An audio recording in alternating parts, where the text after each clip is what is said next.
This is where she was murdered. 4 miles outside of Haskell sits a home with Christmas lights that have not been turned on. This scar runs real deep.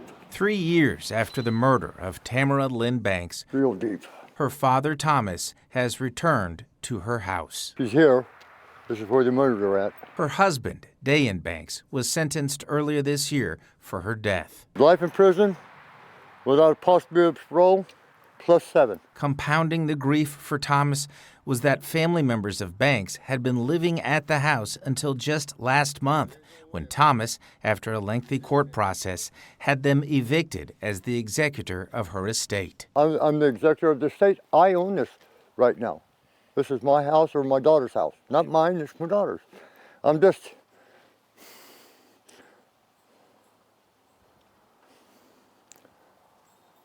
a caretaker. He and his daughter, both veterans, had plans to help other vets by doing horse therapy on the property. She wouldn't have gotten anywhere without her horses.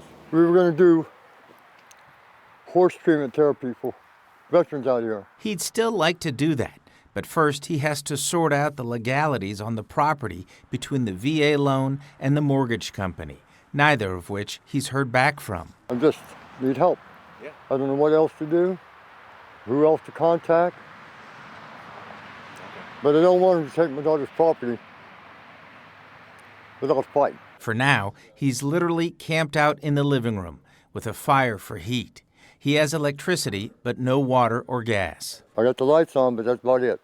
Home for the holidays, in a house split between heartwarming memories of his daughter Sometimes I feel her presence in the house. and the heart-wrenching knowledge of her murder. Is it tough for you to be here knowing what happened? It's hard, you know. I miss.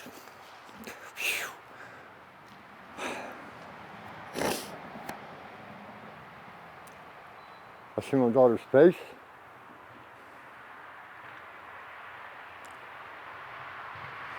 I see how she smiled.